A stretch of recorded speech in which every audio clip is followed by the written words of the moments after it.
Bonjour tout le monde, j'espère que vous allez bien. De retour sur la chaîne de l'Oasis Tropicale.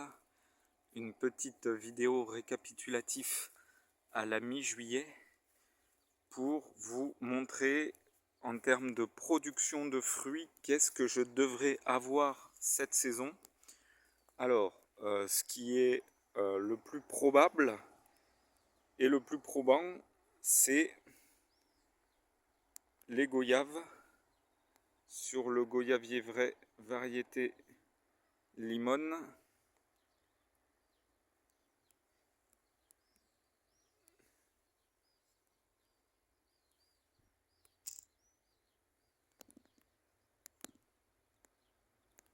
Si j'arrive à faire les mises au point.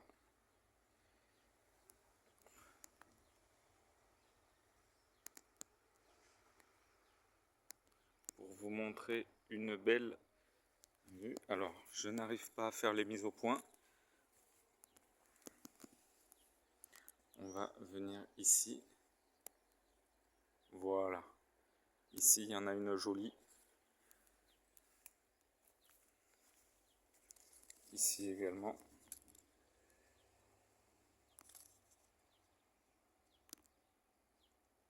Tu veux pas faire la mise au point? C'est dommage. Ah, peut-être là. Voilà, donc le goyavier variété Limone, goyavier vrai, lui est en train de me faire de jolis fruits en formation.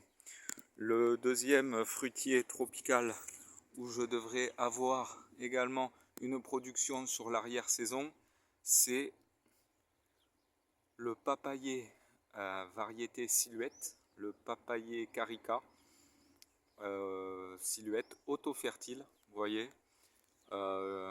Donc j'avais quelques hésitations, je me suis bien renseigné.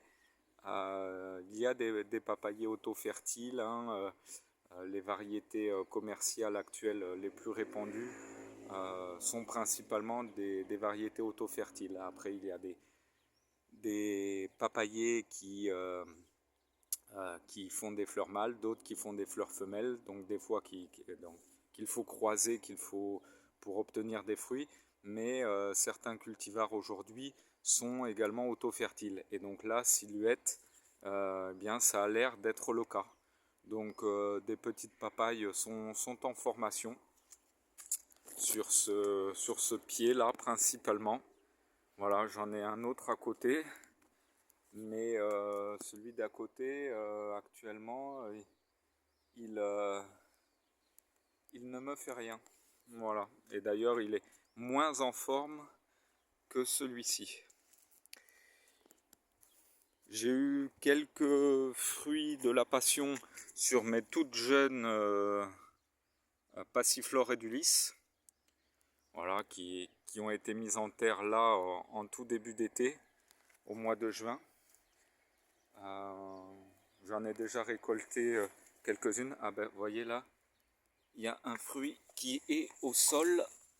Alors je vais le ramasser. Voilà, vraiment des petits calibres, hein, forcément, puisque ce sont des plantes toutes jeunes et elles ont été mises en terre seulement là sur le mois de juin. Mais il y a déjà quelques fruits, ça va très vite pour ce qui est des passiflores. Alors actuellement, eh bien, c'est les seuls fruitiers où je devrais avoir potentiellement des fruits sur l'arrière-saison. Un troisième fruitier où je devrais avoir peut-être également une floraison tardive, c'est sur les bananiers, principalement les orinoconins. Donc les trois que je vous montre là.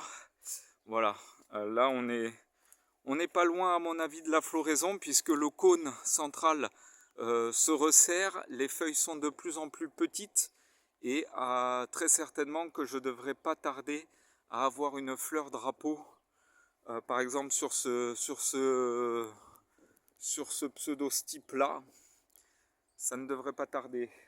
Peut-être à la fin du mois de juillet, ça ce serait le top.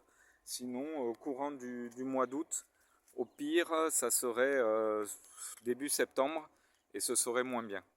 Voilà. Après, ici, ce sont des Cavendish nains, mais ceux-là, ils ont été implantés en début de saison. Je pourrais espérer seulement avoir au mieux peut-être une floraison sur l'année prochaine.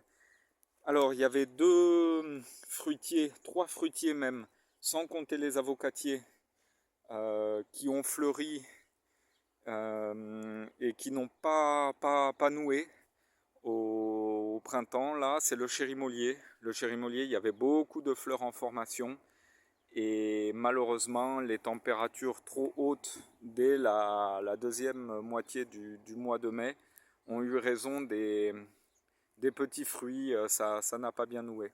Donc je n'ai pas de fruits sur le chérimolier actuellement, à moins qu'il y en ait un qui se cache dans le feuillage et que je ne l'ai pas vu, ce qui est possible aussi, souvent dans une production de fruits d'un arbre qui devient volumineux, on ne voit pas forcément les petits fruits qui se cachent et puis on les découvre que sur le tard. Après, il y avait le litchi Kwai Pink qui a fait une belle floraison aussi sur le mois de mi-avril, mi-fin avril et début mai. Et malheureusement également, eh bien, les températures trop élevées du mois de mai ont eu raison de sa floraison, de la nouaison surtout, des petits fruits. Donc pas de litchi non plus. Et puis après, eh bien, le manguier, Austin, partie greffée sur porte-greffe Gomera 3. Lui, c'est pareil. Il y a eu une très belle floraison sur le mois d'avril, fin avril, et puis sur le mois de mai. Et en fait, le petit coup de canicule dès la deuxième quinzaine de mai, plus un mois de juin également particulièrement chaud, mais surtout les températures très élevées de la mi-mai, mi-fin mai, ont eu raison de sa floraison. Les fleurs trop exposées au soleil ont grillé, donc j'ai supprimé tous les panicules floraux pour qu'ils se concentrent sur la reprise du feuillage. Voilà, voilà. Eh bien, je vous souhaite une très belle journée. Prenez soin de vous. À très bientôt. Et puis, vive les tropicaux. Après, ça pousse, ça pousse, ça pousse. C'est l'été. Allez, à bientôt. Ciao, ciao.